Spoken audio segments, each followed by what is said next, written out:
Time అవుతుంది, ఎండ బాగా కొడుతుంది, ఒక్క బండి వస్తలేదు.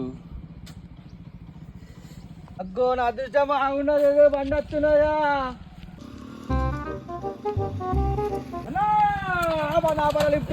ఎండ దెబ్బ గిట్లా తగిలిందారా నా బండి కింద వస్తాను అన్న. బాగా సేపు అవుతుంది అన్న, బండి గురించి అవుతాను, ఎండ బాగా కొడతాను. పెళ్లికి పోవాలన్నా, ఫంక్షన్ పోవాలన్నా, లిఫ్ట్ కావాలన్నా.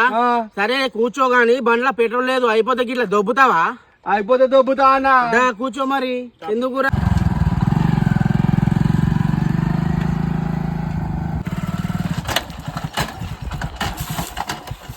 ఏమైందన్నా బండి ఆఫ్ చేసినావు? నేనెందుకు ఆఫ్ చేసినారా? అదే ఆఫ్ అయింది. ఎందుకన్నా? పెట్రోల్ అయిపోయింది. ఇప్పుడు ఏం చేద్దారన్నా? దొబ్బుదాంపా. నా పని ఇంత ఎప్పుడే లైట్.